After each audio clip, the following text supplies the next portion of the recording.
Welcome to the eCommerce Growth Show, brought to you by Segmentify. Dear fans from Growth eCommerce Show, welcome to another session. And today we have here a famous Clare Muscutt. She's also a UK top female influencer and in a global chart, a female among 150 customer experience experts. And today she joined us also to share her wide experience that she delivered during her career among biggest companies in the world. And also, she's also an author of a book that will be released quite soon, as I understand. It was postponed due to coronavirus, that's right. You can see the title, how to be awesome at customer experience, right? And as I also remember, you're also owner of very famous quote that also Jeff Bezos quoted, right? Which is, brilliant customer experiences don't happen by accident, they happen by design. Did Jeff Bezos quote me? What? Oh, I didn't know that. Some specialties, you know. So when you will hear this quote, this is actually from you, right?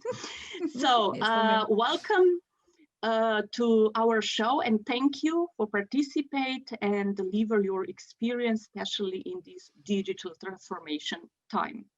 Okay. You're welcome. Yeah. Thank you for having me. Welcome to this keynote presentation for the CX Institute. I'm absolutely delighted to be here as a guest speaker to share my perspective on putting people at the heart of your digital transformation. Before we begin, please allow me to introduce myself. I'm the founder and director of a boutique customer experience design agency based here in London called CM Experience, and we provide a range of customer and employee experience-based services to clients all around the world. But before becoming a consultant and keynote speaker, I spent 12 years in CX leadership roles in FTSE 100 organisations, actually doing the job myself, including 5 years at Sainsbury's, heading up CX design and customer experience. But like many small businesses during the current climate, it's required me to pivot. So since lockdown, I became the host of the Inspiring Women in CX podcast, which was just an awesome experience. And I'm also creating a membership community for women around the world. And I'm also now working on online customer experience design training content under the banner of How to Be Awesome at CX. So please do check that out later. In terms of the context for this presentation, let's begin here.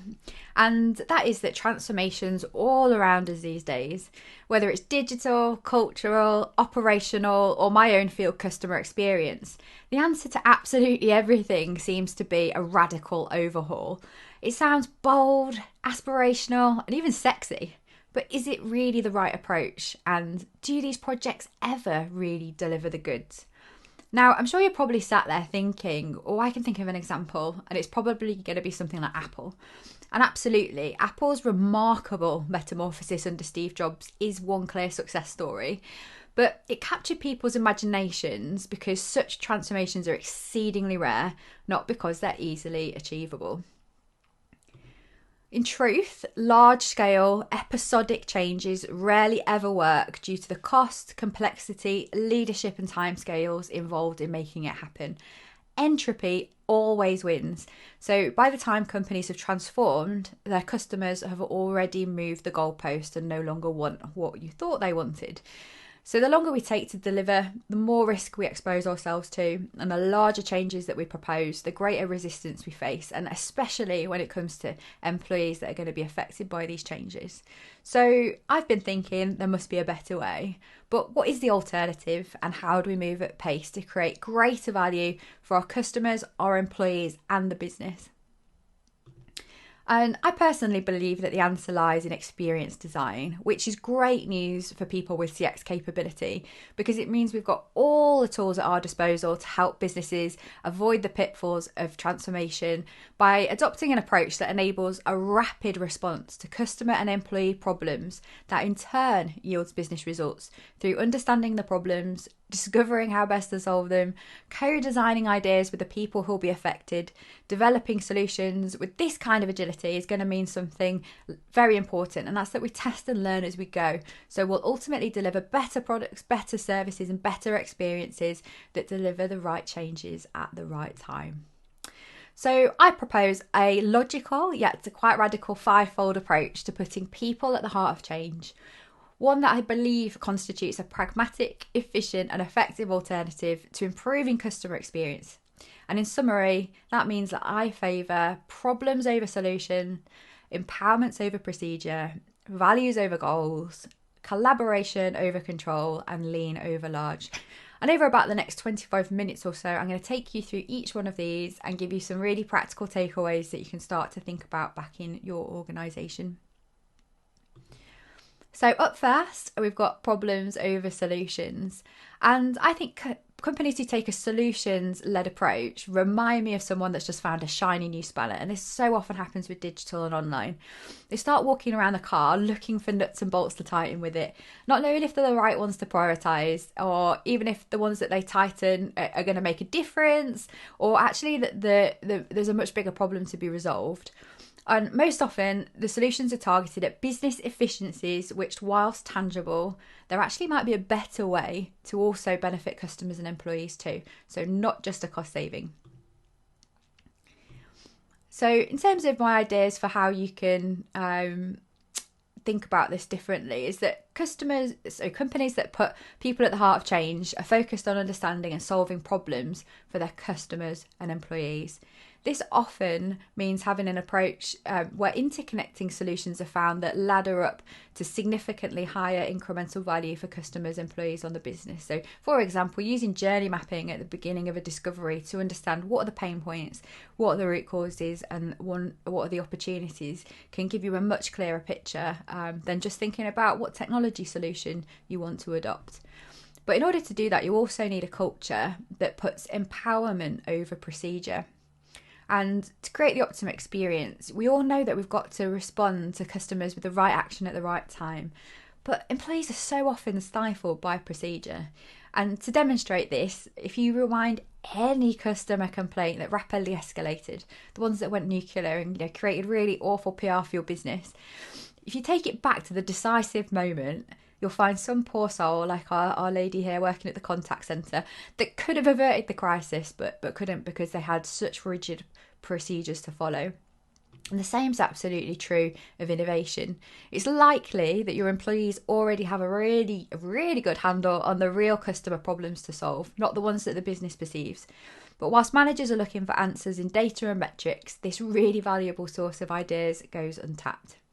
You're probably thinking, oh, I've got an employee listening program, which is great. But listening to employees is one thing, but empowering employees to actually do something about it is another much more powerful lever to pull. The fly in the ointment is that the decision-making power tends to reside in a very small group of individuals at the apex of the organisation. I'm thinking, boards of directors or leadership teams. And therefore, decentralisation could be a key to unlocking the latent ability within the business. And I've seen this done on a huge scale with great success in massive corporations, leading to rapid improvements and much happier employees. This approach has a number of distinct advantages, but one really important one is the ability to soothe any resistance to change, because of course people that are involved in understanding the problems and coming up with the solutions are going to be much more keen on implementing them. But the starting point is always trusting employees, and that is easier said than done. So here's some ways that you can begin to trigger empowerment over procedure. First one is empowering teams with the right skills and tools. So if you remember the diagram at the beginning about discovery, for teams to run effective discovery sessions that isolate and quantify problems, they're going to need the right toolkit and they're going to need training on how to use it. And these great toolkits contain frameworks that support people to rapidly generate ideas and, very importantly, establish the costs and benefits. Now, one of the pitfalls to effectiveness in these sessions is not actually having time to conduct them or the space to do that. So ring fencing resources is absolutely key if you're serious about it. You're also going to need to build an opportunity funnel because there's going to be a massive variation in the cost and complexity of ideas that come out of those discovery sessions. So being able to capture the big ideas and funnel them into broader investment planning processes is going to be important. But the most important thing here is the ideas that are low or no cost should be given automatic permission, I can't get my words right today, permission to be tested out immediately. The main barrier to implementation is quite often governance, or the steering groups that you have to pass papers up and down to. So eliminating as much as possible of this is the only way to ensure continuous action and improvement actually happens. And finally on this one, it's about creating a positive error culture. Now, I didn't make this up, I've taken this from someone else's words, but businesses that are afraid to fail to succeed. So it's essential to create an environment where failure is actually seen as a sign of progress. And prepare yourselves, many of the ideas will fail, but the reasons for failure provide amazing learning that lead to much, much better ideas in the long term. So where action is celebrated and progress is prized, innovation will become the norm. But for better calibration and empowerment, you could create a set of design principles to follow as opposed to goals to achieve. Now, an approach that gives employees goals or targets leads to behaviour, and you've probably seen this for yourself, leads to behaviour that it limits innovation.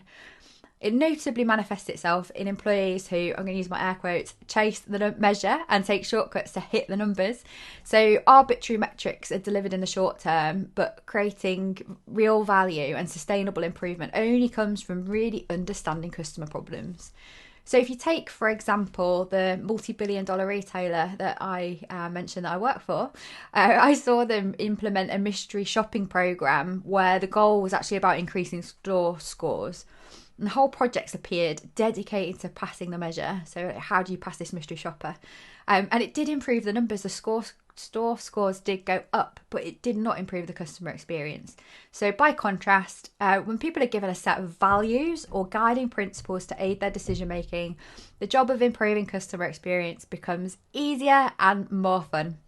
So you can complement empowerment with supporting frameworks, and this also has the added benefit of elevating the quality of the innovation that comes out of those discovery sessions and the team's ideas.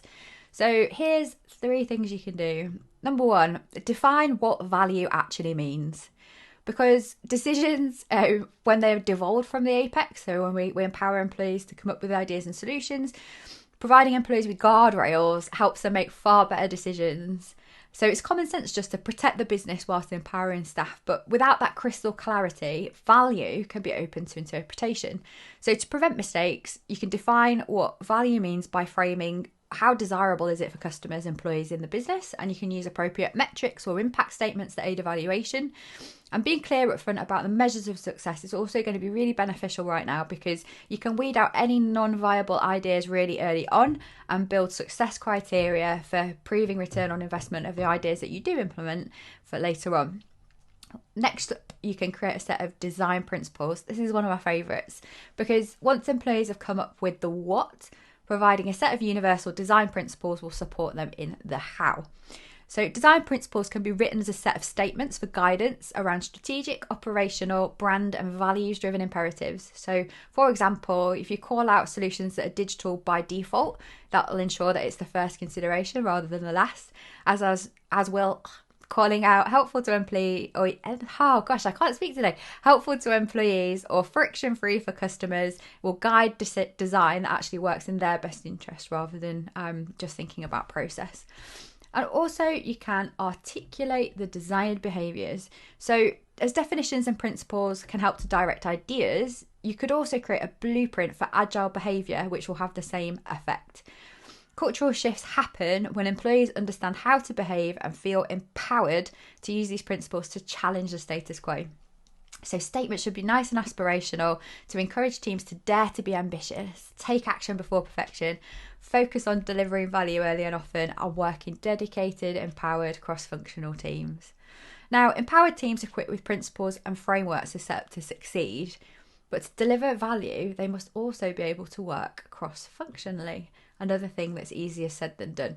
So this leads me on to our next point about collaboration over control. Command and control is the operant mode of big businesses. We can't get away from it. They believe that to maintain rank and order, all of the soldiers must be kept in line. And these high direction, low trust organisations frequently experience power struggles between department over ownership of land, when they're arguing about who owns what, but they lack the accountability when it comes to customer experience. Silos really do emerge between departments and teams that seep into the customer experience, and it's really not a great place to work for employees who feel constrained and micromanaged. I've seen it firsthand what it's like to work in an environment where people compete for glory when what's really needed is a cross-functional team playing to win for the customer. So departments with conflicting objectives and priorities invariably results in an overall loss for the business. So changing and challenging that command and control culture isn't easy, and it certainly isn't something that's going to happen overnight, but creating collaborative situations and toolkits can help to break down the barriers through facilitating teams from across the organisation to solve problems together. So here's 3 things that you can do. You can start off by running cross-functional workshops, because well-planned, well-facilitated workshops are one of the most powerful ways of enabling teams to collaborate. So you can do this by asking a group of representatives from across the organisation, including, very importantly, frontline employees, to map something like a customer journey. And this can begin to unite those troops to see a perspective far broader than their own, just sitting in their own department. There's a lot of skill needed in planning and facilitation to make these events successful, but if you invest in your people and invest in customer experience design capability, it's going to become one of the most valuable things that you have as a capability within your organisation. So also you can create a CX design toolkit. Now, customers that are successful at rapid innovation have tools that help employees develop winning propositions. The best toolkits enable employees to think outside in from the customer's perspective, but also inside out from the brand point of view. Tools like personas, user stories, proposition wheels and journey maps can be selected by a facilitator to inform the right activities and ensure well-structured, high-quality, meaningful outputs. And then last but not least, you can use the tools to generate a vision for the future. Because whilst an understanding as is experience is really important, a vision for the target experience will deliver exponential benefits. Knowing what the end state means teams are able to be clear about what they're working towards. This enables far greater efficiency in project planning and roadmaps, and this leads to value being delivered faster. And this final point brings us to the last step on our 5-fold approach, which is lean over large. Ultimately, success only comes down to one thing, and that's successful implementation. And transformations fail often because the programs become so big and so unwieldy and require so much coordination. They quite often just start to creak and eventually fall apart at the seams. Now, if you can compare this to lean cross-functional teams working on achievable micro projects with clear scopes and narrow remits, these teams are able to act autonomously and with agility. These projects require far less organisation and far less investment to get started, and are far cheaper to run and deliver immediate value. Who wouldn't want that? So provided you established a clear vision of the experience you're aiming for in the previous point, these small collaborative efforts and marginal gains will soon ladder up to something transformative for the organisation in terms of not just digital, but operational and customer experience change too. So here's your 3 things. You can provide project management frameworks. Having consistent project management frameworks increases clarity and visibility. So as I said, if you devolving those decisions from the apex and down into the teams, it enables the apex leaders to still have oversight, but it will stop them from hampering the progress. Great toolkits are going to include things like scoping documents, business cases, success criteria, reporting and updates, and great employee training will increase the confidence and empowerment to use them really effectively. Next is about co-designing with users. So from discovery through design, development and delivery, involving users in the process will give a far greater level of certainty that the customer and employee value is actually going to be delivered. Assumptions are the enemy of user-centric design, so any opportunities for user research and testing should always be taken. And finally, it's about revolutionizing the ways of working. And moving from those traditional waterfall projects into agile ways of working is going to unlock energy, motivation, and increase action. So ideally, dedicated cross-functional team members should step away from the day job and report into product owners with unlimited decision-making authority, and then communicate through daily stand-ups where projects and progress on projects is celebrated, and those really important lessons, the ones where we learn from mistakes, are being shared across the board. So my final thoughts are that it's such a beautiful thing, and the holy grail of customer experience becomes attainable using this approach of CX design. You no longer have to sell customer experience to C-suite executives, as the results of the projects are going to speak for themselves. This method focuses on action, so the outputs are clear. You're easily going to generate measurable returns on investment. So one final note, the whole presentation, the focus was never on customer experience itself, but on solving problems for customers and creating the right environment for action. Remember that customer experience is only an outcome of everything the business does. Therefore, focusing on it is pointless. With this method, you're able to achieve better outcomes for customers, employees, and the business as a result of isolating problems, finding root causes, and unleashing the power of engaged, empowered employees to proactively respond. So, in conclusion, although we've been led to believe that transformation is the solution, it is in fact the problem. Large-scale episodic changes simply do not work due to the cost, complexity, leadership and timescales required to be effective. So by adopting a lean, collaborative approach where teams are empowered to apply a set of values that guide them to success, organisations are capable of moving quickly to respond to customer needs. This not only significantly reduces the risk by minimising the cost, complexity and timescales, but is also far less reliant on leadership from someone like Steve Jobs being the defining success factor. Ultimately, if you really want to deliver transformational results for your customers, employees and the business, don't attempt to transform your organisation. Empower your employees to collaborate, focus on value and deliver marginal gains with agility instead. And that's it from me. If you'd like to know more, please do head over to www.awesome-cx.com, where you can get a version of this presentation as a white paper. So if anything didn't quite go in, don't worry, you've got plenty of time to read it too. Thanks, everyone. So thank you, Claire, for extremely valuable and, let's say, educational, efficient presentation. And here I have actually some questions regarding one article that I have seen today. I also shared with you. Mm-hmm. And it says that digitalization and automation are accelerated more than ever. But 75% of consumers still want more human touch. So time as well, virus is still very, very unpredictable. So how to provide this human touch in the future? It seems that digitalization is even faster today. Yeah, so I read the report that you're referring to, and I did question a couple of things that they didn't make particularly clear.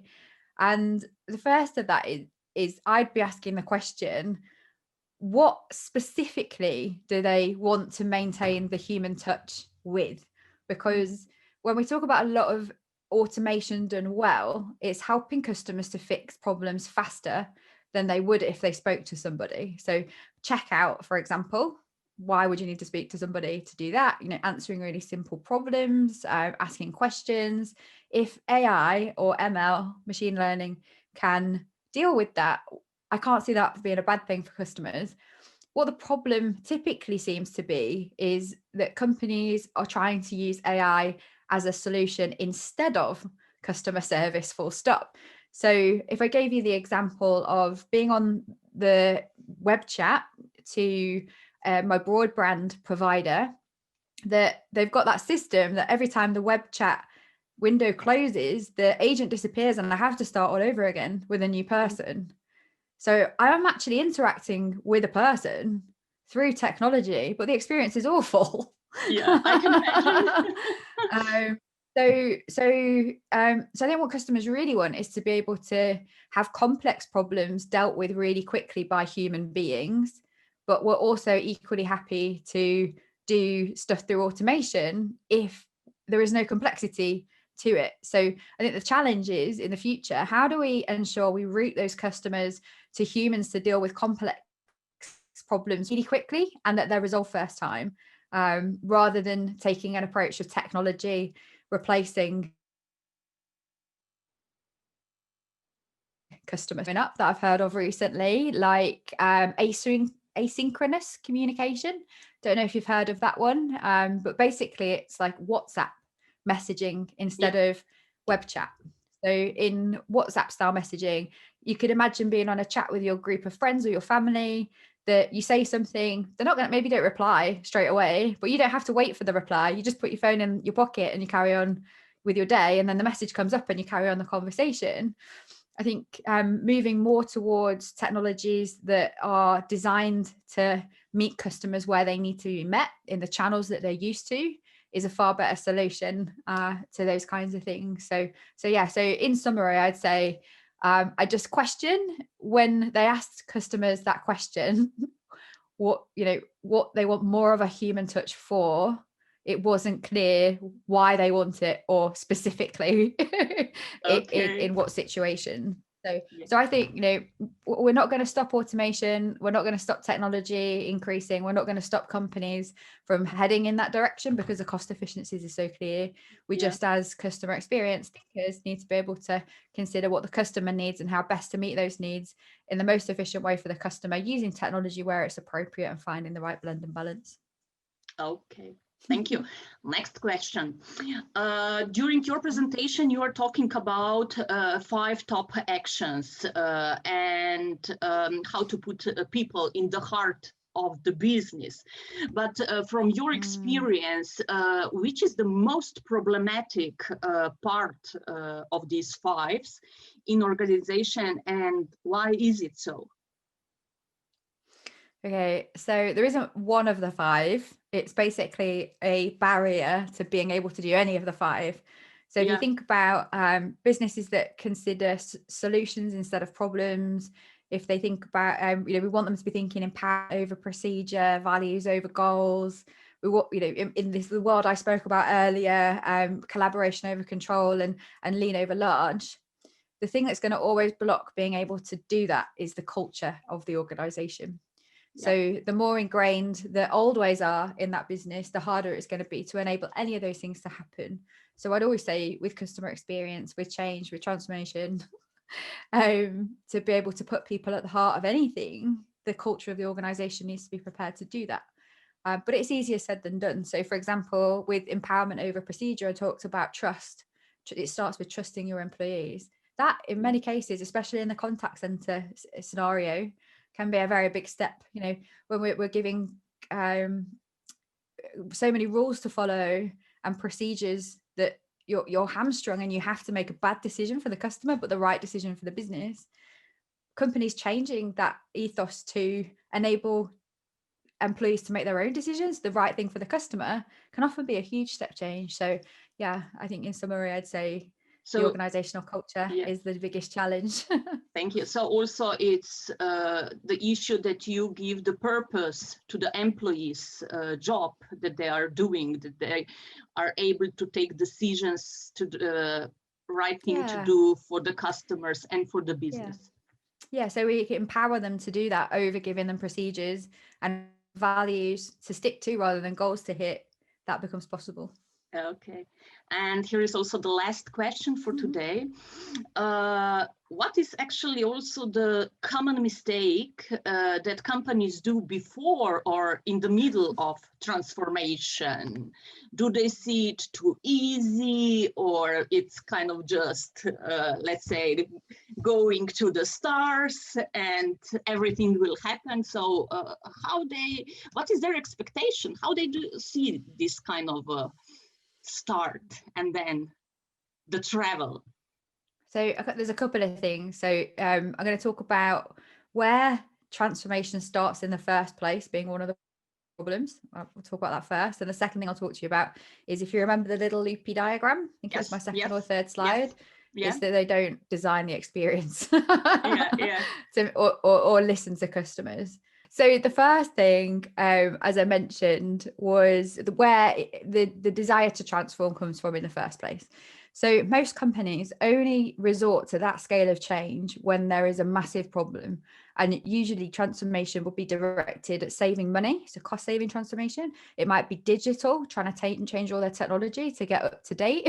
It might be something about, how do we integrate our data in order to understand our business better? None of those things are related to customers. So when businesses are looking for the things that are going to change and setting the direction, if they're thinking from that perspective, it's going to end up with a negative consequence most often to people. So the second thing being that they don't listen to customers and employees at the start of this.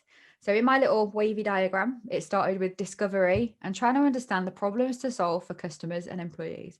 If every organization before they started their transformation initiative just stopped and did that, even if they still had to save money, and even if they still had to change their technology stack, and even if they wanted to integrate the data, they'd have the direction of travel of being able to deliver more value for customers and employees. And once you've got that insight and information, the second thing I'd always advocate is define the target experience that you want to deliver. So no matter what's going to change within the organization, what do you want to offer as an experience for your customers and your employees? And then effectively transformation becomes about designing that experience and delivering that roadmap, which will still achieve all of the financial benefits and data and reorganization stuff that you're working towards, but in a much more informed way that's not only going to benefit the business, but customers and employees too. And as I said in my presentation, transformation doesn't work because of the cost, the timescales, and the leadership required. So I think the ultimately the problem organizations try to make before or during transformation is trying to do that scale of change in the first place. Much better to be able to think in that design process and make smaller changes happen faster and in a more responsive way over time. Okay, I completely agree with you. Thank you for sharing this wisdom. You're welcome. From your experience, it's really, really precious. And thank you for being with us. So even if you have any further suggestions for us, you're more than welcome to share it. Okay, thank you and goodbye. Bye. Thanks, bye.